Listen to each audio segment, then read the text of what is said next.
वाहनांच्या सामानाने बाजार फुलली आहेत. हळदी कुंकवाच्या राशी दिसतायत. संक्रांत जवळ येते. बायकांचा उत्साह अगदी ओसंडून वाहतोय आणि म्हणूनच आपण जाणून घेणार आहोत की संक्रांत का साजरी केली जाते. एकूण संक्रांत ही 3 दिवसांची असते. भोगी, संक्रांत आणि किंक्रांत.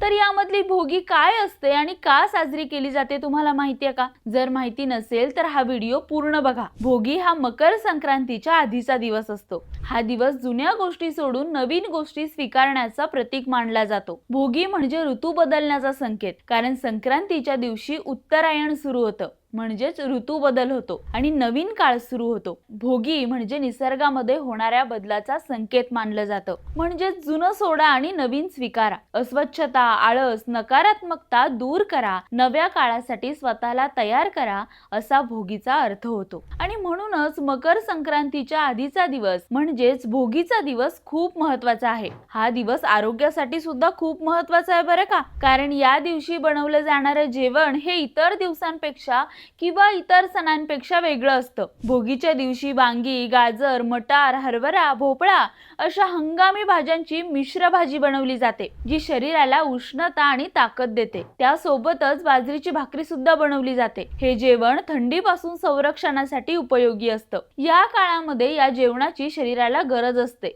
बघा, निसर्गाने सुद्धा माणसाच्या आरोग्याची किती काळजी घेतली आहे.